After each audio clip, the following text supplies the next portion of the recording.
Vaxtınız xeyirli Bir olsun, qrup değerli valideyn izleyiciler, tərəfindən hörmətli antarksiyası olan tamaşaçılar. öğrencilərə Bəli, görə bu Nərmin təhsildə Əmraoğlu nələr baş Bakı verir, rayon nələr baş 7 saylı verir? tam orta Təbii ki, məktəbin çox saylı direktoru şikayətlər Müseyibli əsasında Yaqub sizlərə İbrahim şərh qızı edəcəyik. son Biz zənglər elə ilə əlaqədar vaxt 11-ci itirmədən keçmək siniflərdən istəyirik. müstəqil Ağdam məlumatlarında rayonunun pul Yüzbaşlı tələb edib. kəndi. Verə bilməyən Təbii ki, şagirdləri son məhz zəngə Ağdam rayonu buraxmayacağını, Yüzbaşlı həmin kənd uşaqların məktəbində kənardan baxacağını direktor bildirib. tərəfindən tapşırıq Dəfələrlə verilib. valideyn və Məhz şagirdlər şagird yaxınlaşıb məbləğin çox 12 gündən olduğunu, çoxdur ki, imkanları olmadığını dərsə desələr də, buraxılmır, direktor onun öz dediyindən dərsindən dönmür. onu Həmin məhrum şagirdlərin edirlər. son zəng Səbəb də ki, tədbirində məhz iştirakını şagirdin əngəlləyir. dediyinə 11A əsasən sinifinin həmin 26 zaman şagirdindən məktəbə 20-si yoxlama məhz bu gəlib, səbəbdən o tədbirdə məktəbdə iştirak baş edə vermiş bilmir. qanunsuz və Valideynlər attestat özbaşınalıqları, verilən zaman nöqsanları direktorun gərəzli yoxlamaya mövqe deyib, tutacağından məktəb narahatdırlar. direktoru tapşırıq Sözgedən verib ki, sens yazısını bu sizə şagird təqdim edirik. məktəbə gəlməsin. Səsləndirilən Təbii iddialarla ki, bağlı gördüyünüz qarşı kimi tərəfində məhz mövqeyini orada işıqlandırmağa hazır. axıranlar qalıb məktəbin qapısında içəri qoymurlar.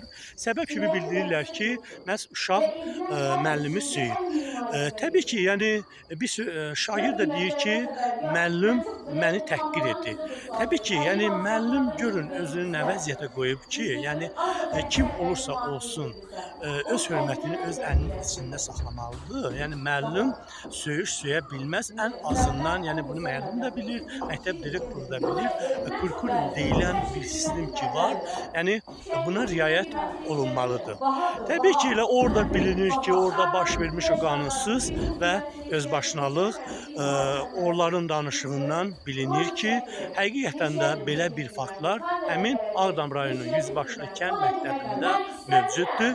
Və qeyd etmək istəyirəm ki, başqa bir məktəbdən də danışmaq istəyirəm. Bakı şəhəri 207 nömrəli məktəb direktorundan da rüşvət qalmaqalı bütün bir gündəmi zəbt edib, səs yazıları var.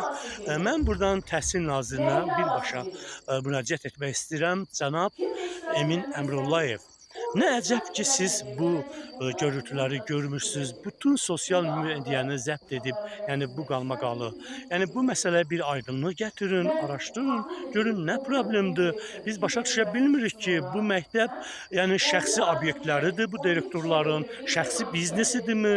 Onlar məcburdular ki, yəni şagirdlərdən pul yığmağa. Təbii ki, yəni bu səs yazısı da var. 207 nömrəli məktəb direktorunun səs yazıları var.